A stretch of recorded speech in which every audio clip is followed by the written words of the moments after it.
All right, everybody. Hello, thank you for coming. I'm going to get started here. I tend to talk a lot, so I need as much time as possible. Thanks for being here. This is the future of authorship, using ethical AI for book planning and character development. And I am Cameron Sutter. I'm not an AI, luckily. Hopefully you can tell the difference.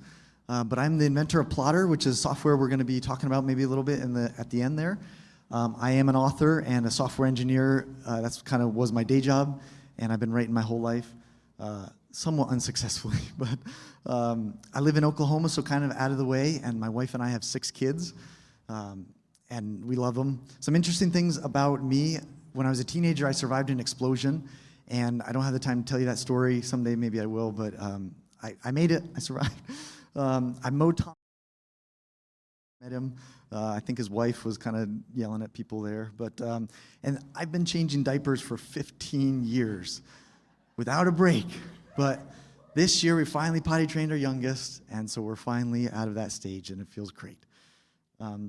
So that's a little bit about me. What we're going to cover today is we're going to talk about the fear around AI. This is a very heated topic in some groups. We're going to talk about how you could potentially use AI, and at the end we'll talk about Plottr's AI features, which is kind of a new thing, and then we'll have time for question and answer at the end. And what I think you're going to walk away with is that you're going to see how AI can work for you and hopefully some tools to make your process faster. But enough about me and the session. I want to learn about you now. So this is kind of a test. We're going to do a little bit of interactivity during the session. You probably didn't know you were getting into an interactive session, but you are. So this is a test to make sure we got that all working. So either scan the QR code or go to menti.com and use that code. And just keep that up on your phone, because we're going to go back to it a couple times. But there's just a few questions there right now, and then there's going to be a thing that says stop. So do the first few questions and then stop when it says to, and then we'll go from there. So I can already see a lot of people in here. So the first one is about what genre you write, where you're from, how long you've been writing. So it looks like there's a majority of romance writers here, and then sci-fi fantasy. And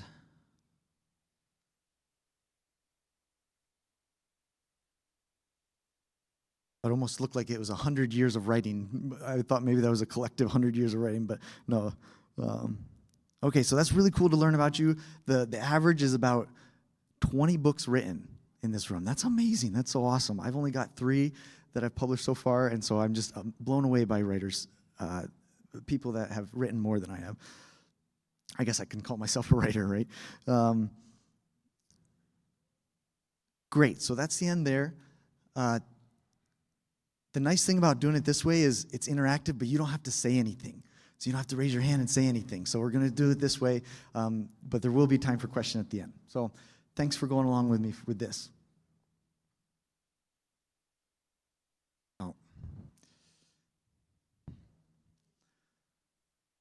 Okay, so first of all, let's address what this AI actually is. And I have some bad news. It's not actually artificially intelligent. It's just a server out there, several different ones, just a server that has some algorithms on there that help it learn from the past. And so it's a server that's taken an English course like a million and millions of times. And if you think about your childhood or your kids, when they were trying to learn English, it probably didn't take them a million times to learn English. And so that kind of tells you about this, how smart it is. One of the leaders of the AI company, I think it was OpenAI, it wasn't the CEO, but he said that it's not even as smart as a cat yet. So it's not, it's not taking over the planet yet. And so I'm going to keep calling it AI, because that's just the buzzword, but it's actually what we call a large language model. You don't have to know that. This session isn't going to be very technical, but it just means that it knows a language. So it's learned English, okay? But the good thing about that, or the benefit to us, is that it can understand and generate words way faster than we can as humans. So we can use it as a tool, but it's not, there's no reasoning going on, there's no thinking.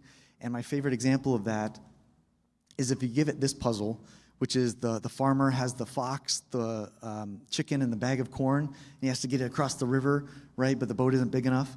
So if you give it that puzzle, but you twist it a little and say that the boat is big enough, it doesn't get it. It still just gives you the classic answer to the original puzzle. It doesn't, there's no thinking going on. There's no reasoning. And that's a really good example to see that it's what it's doing behind the scenes. It just recognizes that puzzle. Oh, I know the solution to that. That's all it's doing. You didn't have to read the whole thing. Okay, so let's go into the first section here where we're going to talk about the fears around AI. And I talked to hundreds of authors about this, and these are a lot of the fears that I've heard from them, and we're going to kind of address them. But the first one is that AI is just going to flood the market with really bad content or just low-quality content, and that nobody will be able to find your books, right? The second one is that you as a writer will become obsolete. You won't need to write anymore, or worse, nobody will pay you to write anymore because the AI has taken over, right? And then there's a whole bunch of concerns about the ethics of this AI, these AI tools. And lastly, can I keep up? These things are changing so quickly. You know, even just before this year, it was almost nobody talked about this. And then all of a sudden this year, it started being talked about much more. And so it's changing very quickly. You have to keep up on which models do what, you know, and which ones are good at this, and then learning the right prompts and things like that. So it's kind of scary, or I don't know if scary is the right word, but it feels daunting, especially when you just want to be writing the book, right? So before we go into more of those fears, I want to ask you a couple questions about where you are and what your feelings are about AI. So open that browser up again, and hopefully you kept it open, and answer a few more questions for me about where you're at.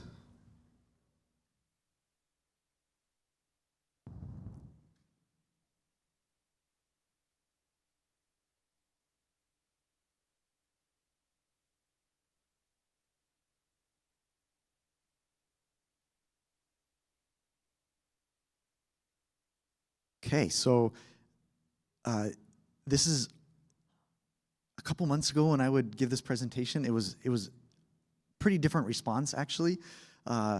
Most of this group is generally excited or maybe on the fence. They're kind of equal. So excited or on the fence seems to be the feeling here. Almost nobody is afraid of it. So that's actually very different than other times I've given this presentation. But the thing that does the things that scare you the most are not being able to keep up with the technology, and then AI flooding the market. So that's pretty common. Those are things that I hear a lot from people. And just to read through some of your comments that you wrote, see about what else do you fear. Plagiarism. Yeah, somebody said plagiarism. That's a big one. We as humans lose the basic skills because we rely too much on robots. I was talking earlier to somebody today about this, and they compared it to GPS. And like before we had our phones to find our way around, you know, everybody knew how to read a map and everybody knew how to find their way around. But now with phones and GPS, like especially my wife, she gets lost. So even with GPS, she gets lost. But so it's a situation kind of like that, losing the skills, right? It's kind of scary.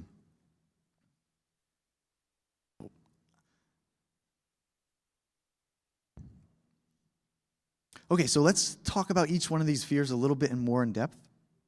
So this first one is flooding the market. And I have some more bad news with this one. It already happened. And it wasn't with AI. If you were publishing books about 15 years ago, a little before 2010, the writing industry was very afraid of ebooks flooding the marketplace. And they were afraid that since there's no more gatekeepers and just anybody can write a book, there's going to be tons of low-quality content in there and my books aren't going to be found. Same kind of fear back then. But guess what? Because of that, it's opened up so many opportunities for all of us to write books. And the other side of that is that we've had to learn, since it is already flooded, we've had to learn how to market our book to be found. And so it's been different.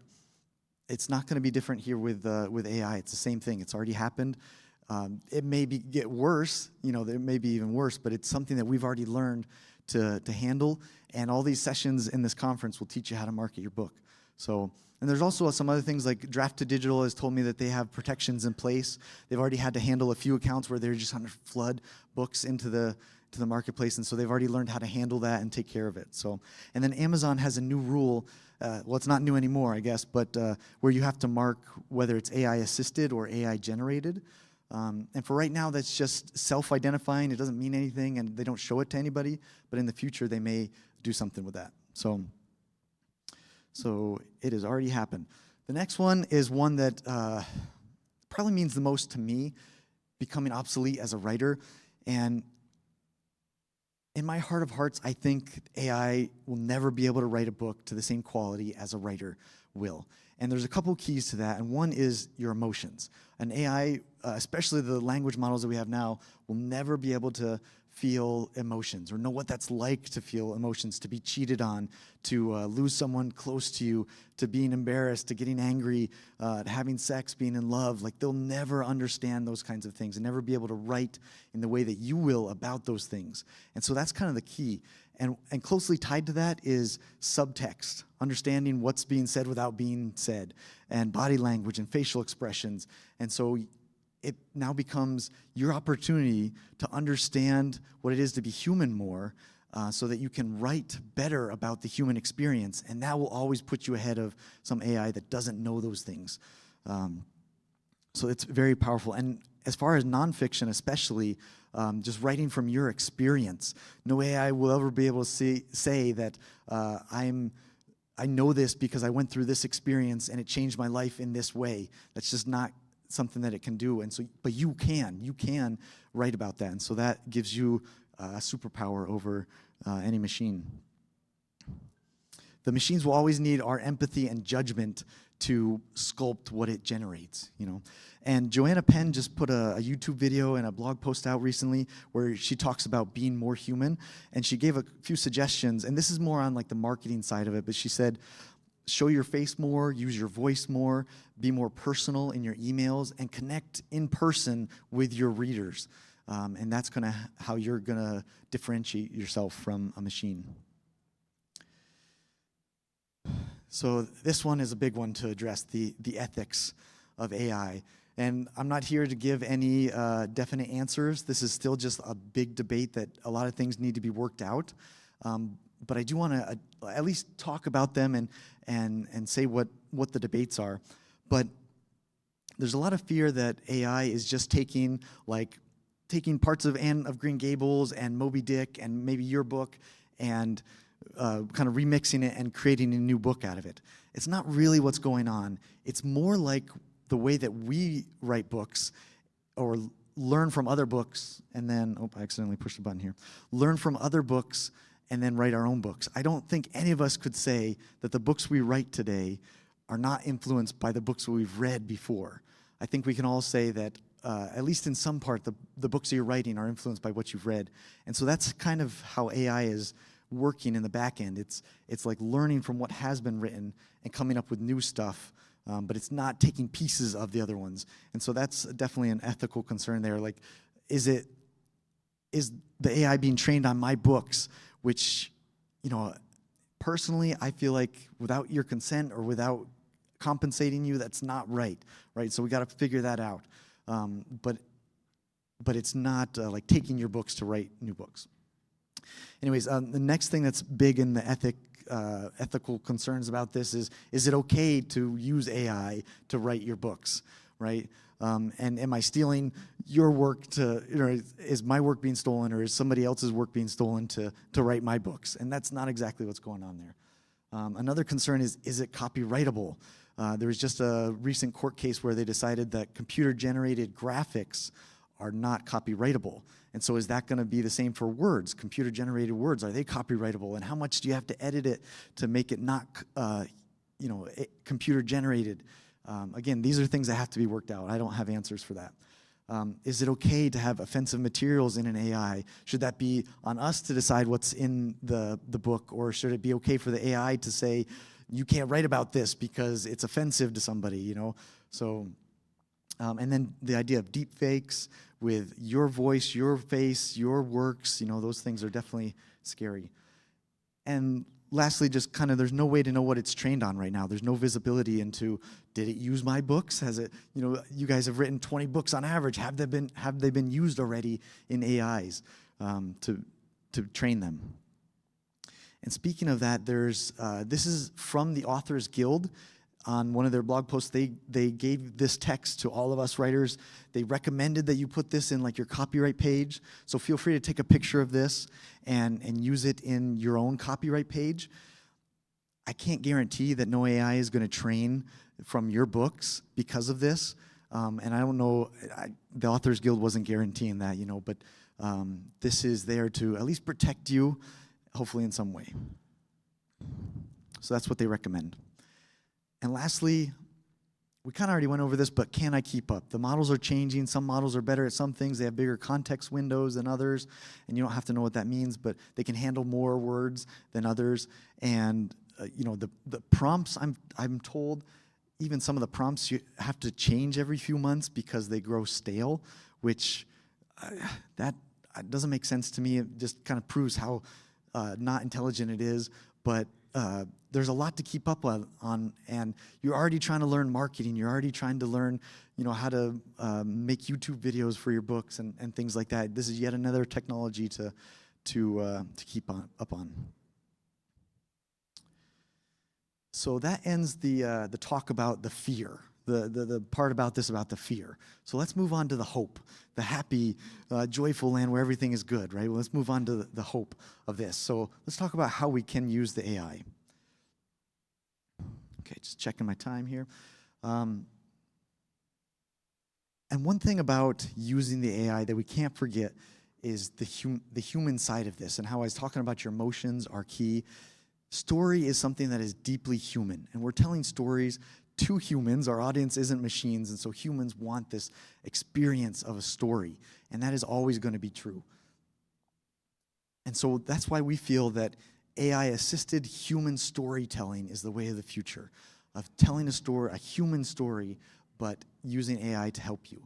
And it's one path. If you don't want to use AI, that's totally fine. You don't have to. But so here's some really great uses of AI. One of those is initial research, though you have to be careful sometimes because it's called AI hallucinations, where it just totally makes up things. There's this story of some lawyers that tried to use AI for research in their court case, and ChatGPT just totally made up some court cases and precedents that didn't exist at all. And then they faced sanctions and things like that. It was very funny. So you have to worry a little bit and maybe fact check it, but it can give you some obscure things that would be hard to Google or maybe would take time to Google. Just within a few seconds, you can get some research. Another great way to use it is idea generation.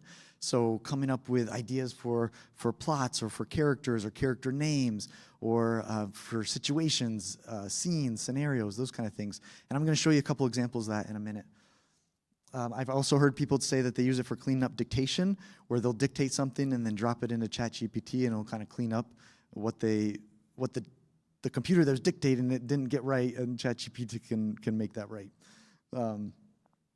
Another one is prose improvement. So this is a big thing. So using it as a thesaurus, getting it to lengthen what you've written, getting it to summarize what you've written, making your writing more flowery or less flowery, more descriptive, better descriptions, those kind of things. Using it to maybe help where you're not so great at writing, those kind of things. Grammarly, for example, most people, or Pro Writing Aid, most people will use that, and that helps you a lot with the prose improvement. But you can use ChatGPT in other ways to hey, make this longer, make this sound more like somebody from Australia would, understand this, or so you can make it help you say things in ways that you maybe wouldn't know how to say them, which I think is pretty interesting. Another one is translation, helping it to translate into other languages. I know some writers are using it to translate their whole books, and then they can enter other markets very quickly, so it's pretty awesome.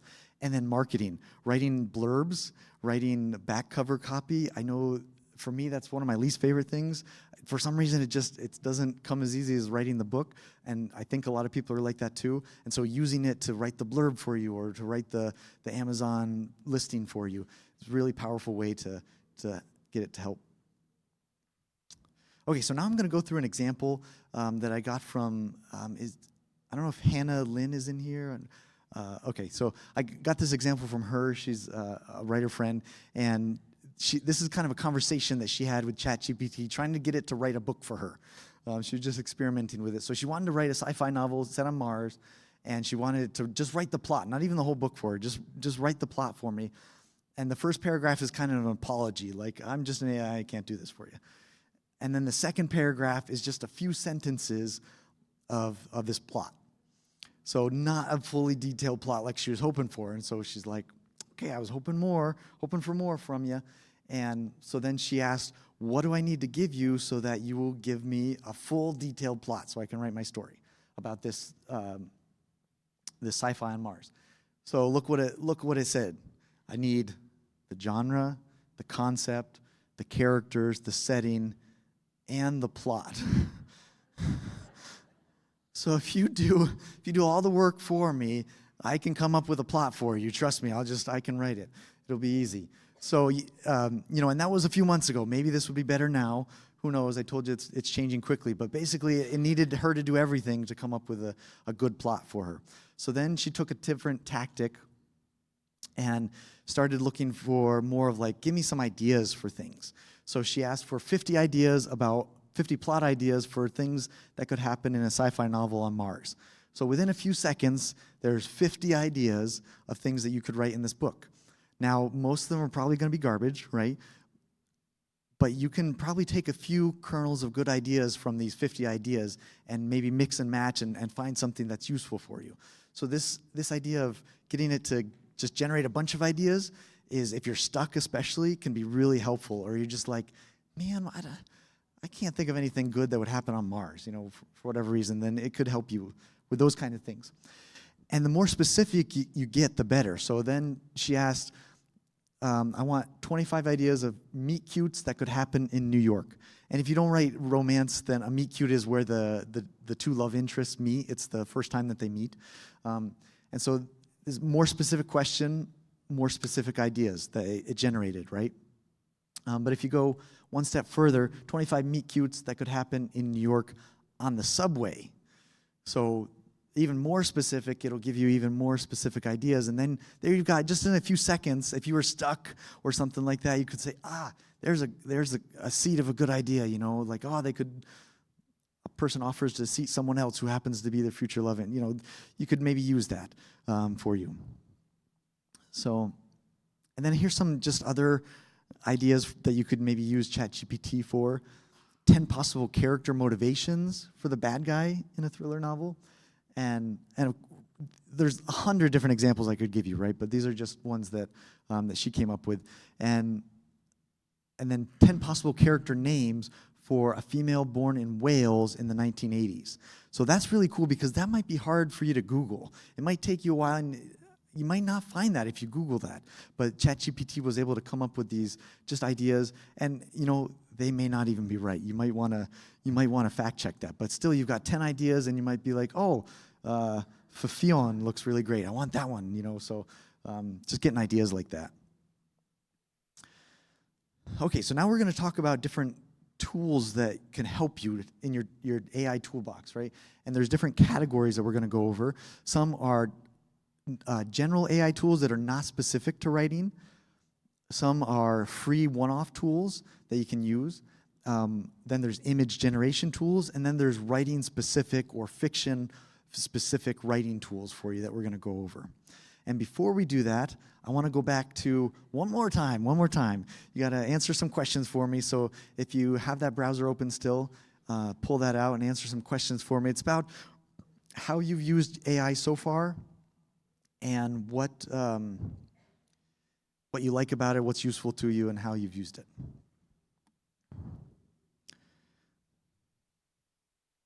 So as usual, the majority have used ChatGPT. That's pretty common. Most people have used that. And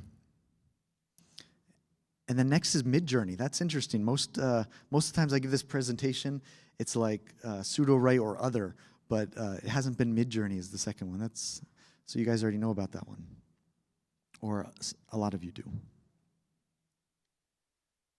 And then Claude is another one that you guys are mentioning a lot. Pro Writing Aid, Grammarly, yep. Leonardo, I think I've heard of that one before. but there's a bunch in there that I haven't heard of yet, so that's interesting. And then what do you use AI for currently? Research, your blurbs, idea generation, marketing, brainstorming. Yep.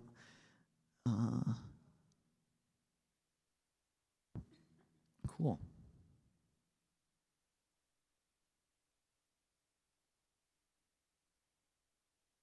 Okay, great. So it's really great to know what you know already. So when I go through this, oh, that's right. Every time I look at the results, I have to go back to my presentation so I can use this thing. So it's great to know what you already know so that I don't bore you with stuff that you already know. So here's some free one-off tools. Kindlepreneur has a book description generator, and I'm going to show you that, and I have the link at the end so that you can get that. And then Plottr's website, we actually made these fun, we have a few tools. There's more than what I've listed here, but one is a plot generator, one is a book title generator, and another one is a writing prompt generator. And those are just, you can use them, they're free, and just use them as much or as little as you want. Here's Kindlepreneur's book description generator. And again, I'll have a link for it at the end. It's really cool.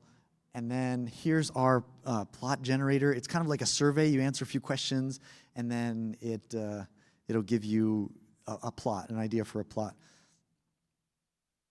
Okay, so Midjourney, you guys, most of you are a large percent of you have used Midjourney. So it's for images, so you can get inspiration for character, what your character looks like, the places or the worlds that you're writing in, maybe book cover ideas.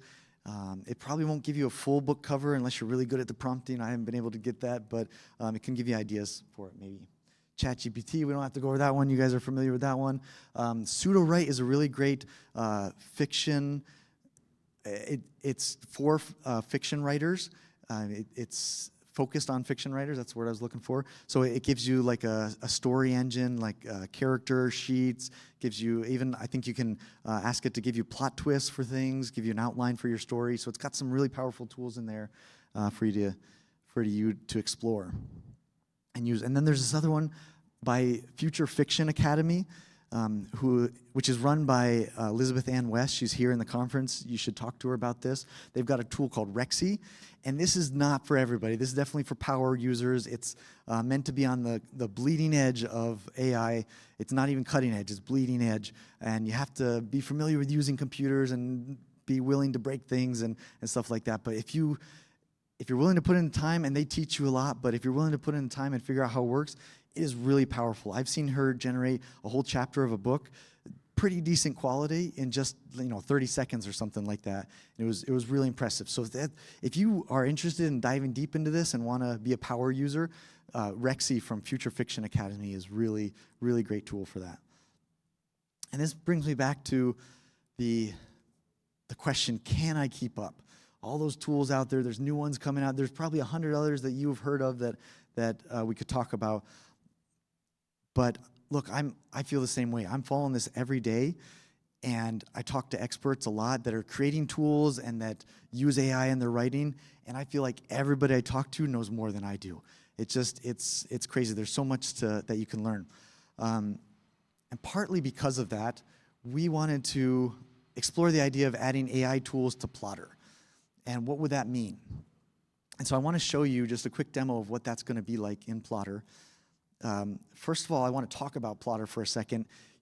Who here knows Plottr, has already used it or seen it or is familiar with it? Raise your hand. Okay, a little more than half. So I'll go over this a little bit. So Plottr is a software tool for writers to help you organize your series Bible and to visually see your story. And it's used by a ton of authors already, and you can get it on all your devices.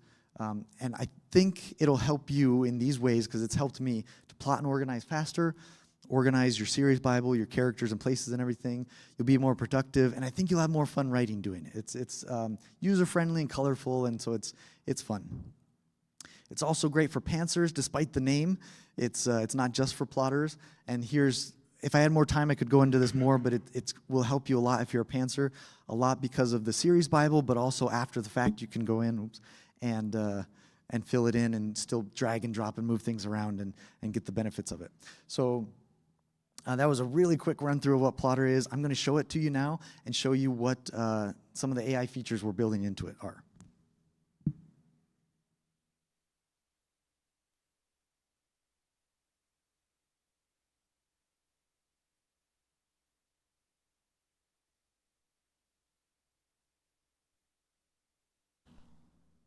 Okay, oh, there we go. All right, I gotta take this off first.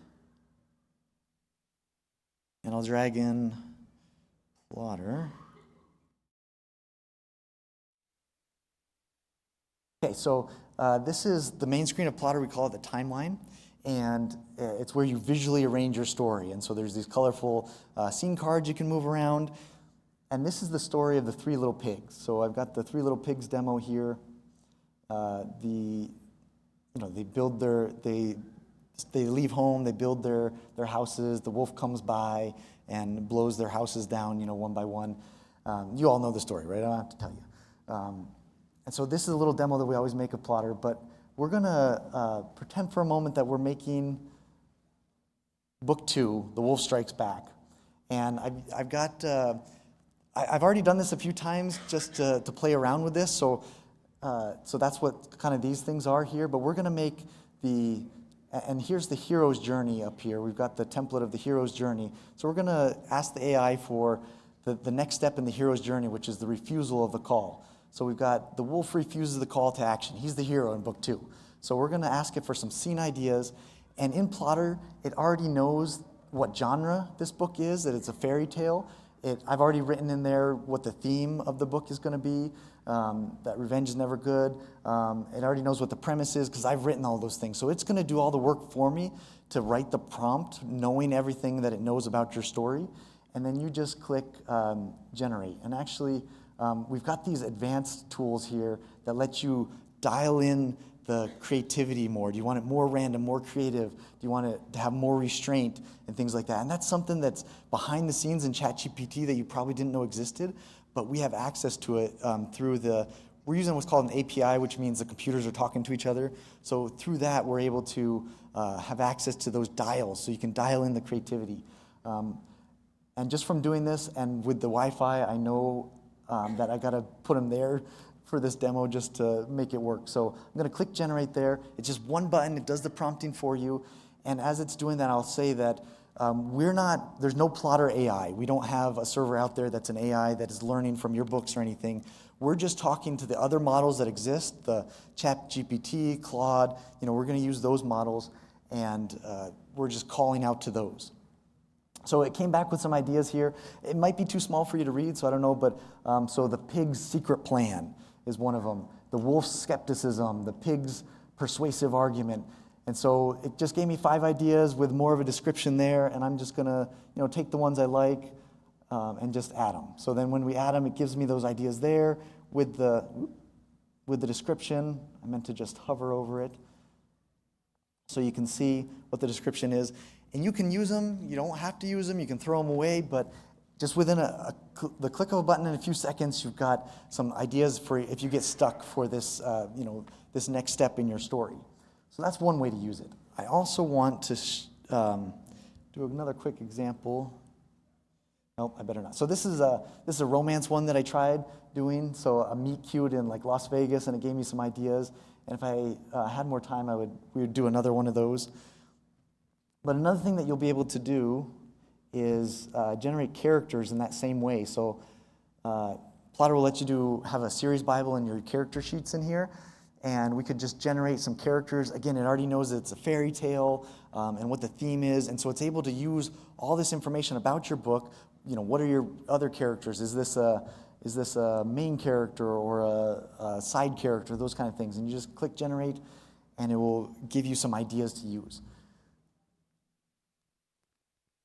So as we're waiting, there we go. So we've got Oliver, the smart piglet seeking justice for his brothers against the wolf. Evangeline, the magical squirrel, helping the pigs avenge their fallen siblings.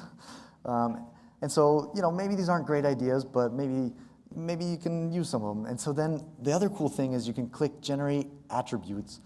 And so in Plottr, you can customize whatever you want to track about a character. And there's like templates of these things, like the Clifton Strengths or the Enneagram. And so you can have the AI fill out those kinds of things for you already. So I've got in this book, what is their biggest fear, what is their childhood memory, and a life goal. So the AI is going to generate, for those characters, it's going to generate those things for them. So, and I should have said this beforehand, but this This doesn't exist yet. This is just a development version. It's not out yet, and we're still working on it, and there's bugs, and luckily nothing has happened so far in this presentation, but yep, I thought, usually this comes back empty there, and so I was prepared for that. I did it twice here. So like I said, we're still working on this. This is not available yet, but so then it filled in for Evangeline. Her biggest fear is being captured by the wolf and used against the pigs, for example. So it just gives you some ideas, and then it puts them over here. So here's Evangeline. She's her biggest fear is being captured by the wolf and used against. And so it just gives you the ability to come up with just ideas quickly and come up with characters, and you'll be able to do it for places in your story and everything as well.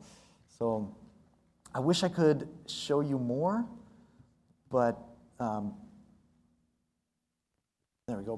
But that's all I've got for right now, and we're running out of time. But that's what we're thinking for Plottr. It's going to be really great to be able to just come up with ideas, generate. Oh, thank you. To generate scene ideas quickly, generate character ideas, and eventually we wanted to generate a whole plot, like from the template. So the hero's journey, it'll give you each beats of the plot for the hero's journey just at a click of a button, and you'll be able to use those ideas. And we've got lots of ideas to come. For example, my developer just yesterday morning sent me this screenshot. He said, hey, look what I got to do. It summarized your whole plot into like a synopsis for you just with the click of a button. And so then you could use this maybe to, I don't know, write a query letter or put your synopsis wherever you need it. So just that was a surprise that he gave me the other day. So we're coming up with a bunch of ideas. Why I think it's going to be great in Plottr is that it already knows the context of your story. You don't have to craft the prompt and tell it every time, this is my story, this is what I'm trying to do, this is the theme. That's already in Plottr, so just with the click of a button, you get it. You don't have to leave your current workflow. You don't have to go to a separate tool. It's in the tool that you're using, assuming you're using Plottr, right? And this idea of templates, Plottr has a bunch of templates already built in, and so it'll have the power of those, and the power of AI with the templates are going to be great working together. And you don't have to know the right prompt. You don't have to keep up on the models, which one is the best one in this situation, or what does this and doesn't do that. We're going to do the hard work of that and knowing the right prompts, and so you just have to click a button. And those creative dials that I showed you, being able to make it more random or less random, or have more restraint or less restraint, it's going to be really powerful so that you'll have the power, the creative power to do that. So we do have a special offer for Plottr in general. Those AI tools, like I said, are not out yet. We're hoping they'll come out early next year. But for Plottr itself, we've got a discount for 20Books. And it's this. Use that code 20Books23. If you heard me tell you earlier the code was 20Books without the 23, don't worry, that one does work as well. I went in and made a code just for that because I had told people the wrong code. But it's 20Books23, and you get 30% off the annual, which is, I was a little surprised that we did 30% because that's a huge discount. So you guys are lucky. Ryan was feeling very generous for 20Books, I guess.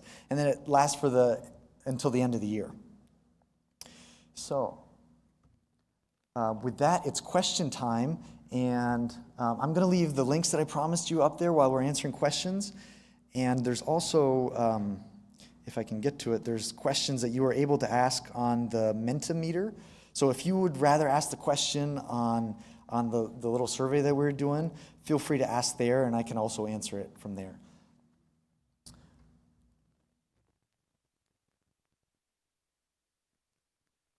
Hey, this is great. No questions. All right. Oh, question there. Okay. Have one, please?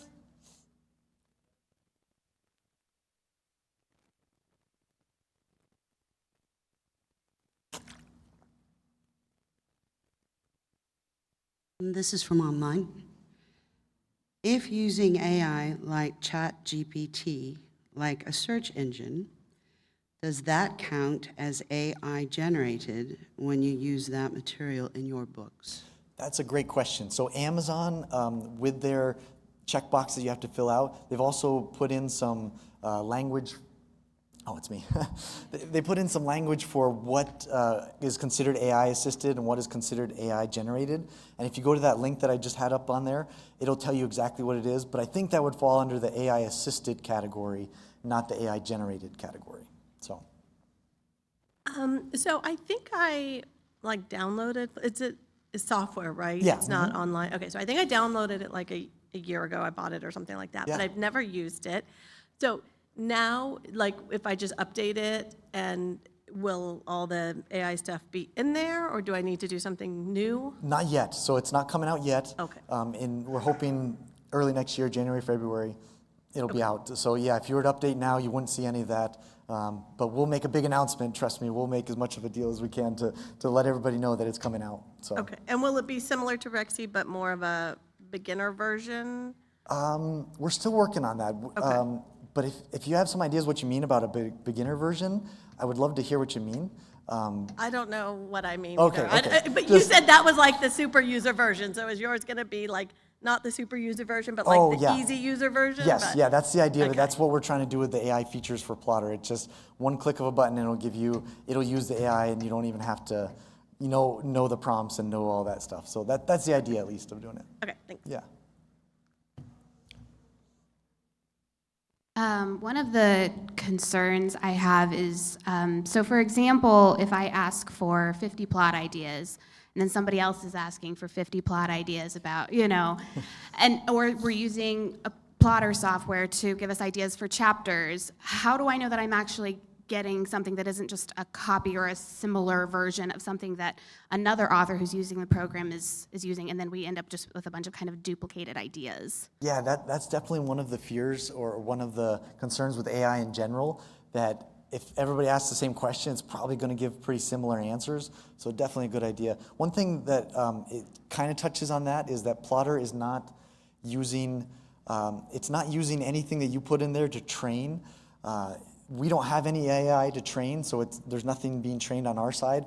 And the way that we're using the other models, like I said, it's an API, so computers are talking to each other. ChatGPT has said that when you use it that way, instead of typing in the ChatGPT, it doesn't train the models through this API way. So we're doing it in a way that your stuff never trains anybody else's model. So in that way, we're protected there. But yeah, that's a concern with AI in general. It's just there's high probability that if you ask the same questions, you're gonna get the same answers. But in Plottr, it's gonna use the context of your story, your characters and stuff. So that's the hope. I noticed you had some character profile art in your demonstration, the wolf and the pigs.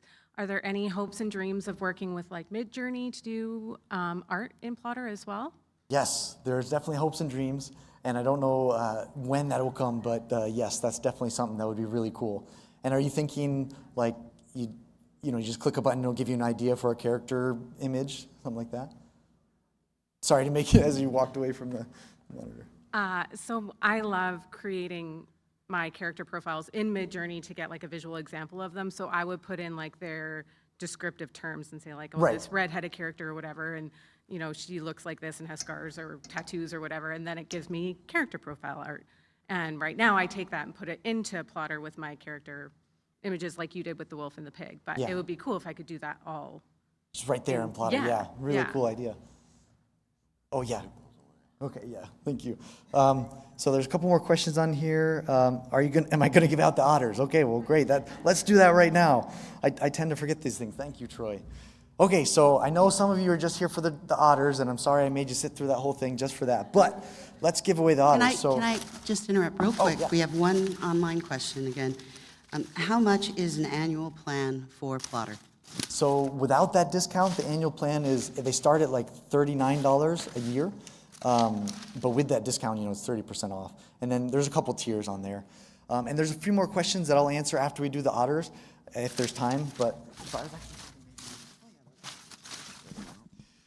yeah, so yeah, Stacy, great. Thank you. Come up. So I've got some beautiful assistants coming up to help me choose the winners of the otters. So if you don't know what's going on, earlier in the conference on Monday, we had people put their names in a hat basically to win an otter, the Plottr otter. It's our cute little mascot. So now we're going to pick a name, and why don't you read it?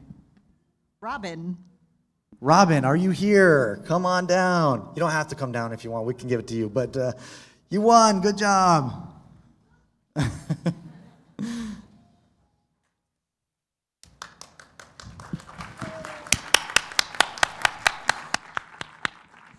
These are very coveted. You can't buy them in stores. There's nowhere to get them. All right. Go ahead. Let's pick the next name.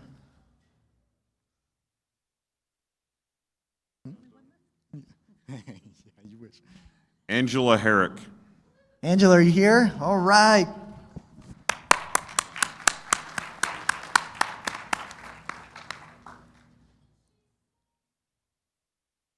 And you guys can choose the third one. I'll let you, whoever wants to. You want to choose the last one, Stacy?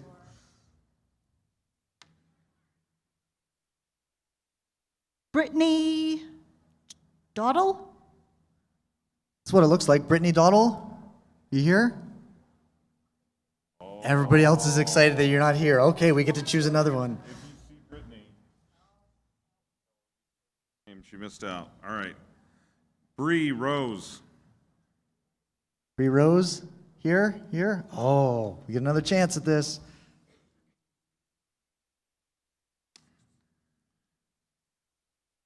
Janine, is that Janine? Janine Baker? Or Jeannie Baker? Oh, she's one of your AV people, and so she's in another room? Your call, boss. Let's do it. Let's give it to her. All right. She's serving. We'll give that to her. She's helping us. Okay, well, that's everything. There's a couple more questions. What is the best NS not suited for work AI generator? It comes from Open Router, I think is the name of it. You can look into that one. And what's the difference between Plottr and Scrivener? Plottr is more focused on the book planning and being visual, whereas Scrivener is great for writing, and I still use Scrivener for writing actually, but Plottr is great for like Series Bible and stuff like that. So I think that's the last question. I'll be around to answer more questions, but thanks so much for attending my session.